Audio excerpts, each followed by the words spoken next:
આજે ઘણા લોકો કહે છે કે પ્રધાનમંત્રી છે દરેક મુદ્દા પર બોલી શકે એવું નથી. વાત સાચી, પણ આપણે દુનિયાની સૌથી મોટી લોકશાહી દેશમાં રહીએ છીએ. શું તમે જાણો છો કે દુનિયાના અન્ય લોકશાહી દેશોમાં વડાપ્રધાન કે દેશના પ્રમુખ પોતાની જનતા અને મીડિયા સાથે કેવી રીતે સંવાદ કરે? ઇંગ્લેન્ડનું ઉદાહરણ લઈએ. ત્યાં વડાપ્રધાન ગમે તે પક્ષ હોય તેમને દર અઠવાડિયે સંસદમાં ઊભા રહેવું પડે છે. વિપક્ષ કોઈ પણ તૈયારી વગર મનમાં આવે તેવા તીખા સવાલો પૂછે અને વડાપ્રધાને ત્યાં ઊભા રહીને જવાબ આપવો જ પડે. ત્યાંથી ભાગવાનો કોઈ રસ્તો હોતો નથી. ચર્ચિલથી લઈ આજ સુધી આ જ પરંપરા ચાલે છે. અમેરિકા તો આના કરતાં પણ એક કદમ આગળ છે. ત્યાંના રાષ્ટ્રપતિ સીધા પત્રકારો સામે પત્રકાર પરિષદ કરવી પડે છે.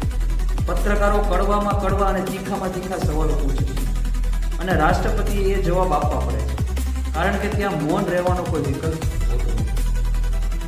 એક સ્વસ્થ લોકશાહી માટે આ બહુ જરૂરી છે. હવે કેટલાક લોકો કહે છે કે વિદેશ સાથે સરખામણી કરવાની શું જરૂર છે? આપણી સંસ્કૃતિ અને આપણી પરંપરા અલગ છે. તો ચાલો આપણે આપણી દેશની ભારત વિશે વાત કરીએ. દેશમાં પ્રથમ વડાપ્રધાન જવાહરલાલ નહેરુથી લઈ ભાજપના પ્રથમ વડાપ્રધાન અટલ બિહારી વાજપેયી અને મનમોહનસિંહ સુધી દરેક યુગમાં પત્રકારો સીધા સવાલ પૂછે અને દેશના વડાપ્રધાનોએ તેના જવાબો આપ્યા.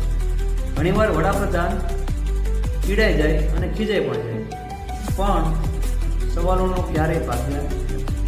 તમને જાણીને નવાઈ લાગશે કે મનમોહનસિંહ આપણે દેશે મૌન કહેતા હતા. તેમણે પણ જાન્યુઆરી 2014માં પોતાની વિદાય વખતે 100થી વધુ પત્રકારો સામે બેસીને ખુલ્લી પ્રેસ કોન્ફરન્સ કરી હતી, જ્યાં તેમણે કડક સવાલોનો જવાબ પણ આપ્યો હતો. અને એક ઐતિહાસિક વાક્ય પણ અહીંયા લાસ્ટમાં કીધું હતું કે ઇતિહાસ એક દિવસ મારી સાથે ન્યાય કરશે. હવે વિચાર કરો, જે માણસને દેશે મૌન માનતા હતા એ પણ મીડિયા અને જનતાના સવાલનો સામનો કરી રહ્યા હતા. લોકશાહીમાં સંવાદ જ એની સૌથી મોટી તાકાત છે. આ બાબતે તમારું શું માનવું છે? કમેન્ટમાં જરૂર જણાવજો. જય હિન્દ, જય ભારત, જય સંવિધાન.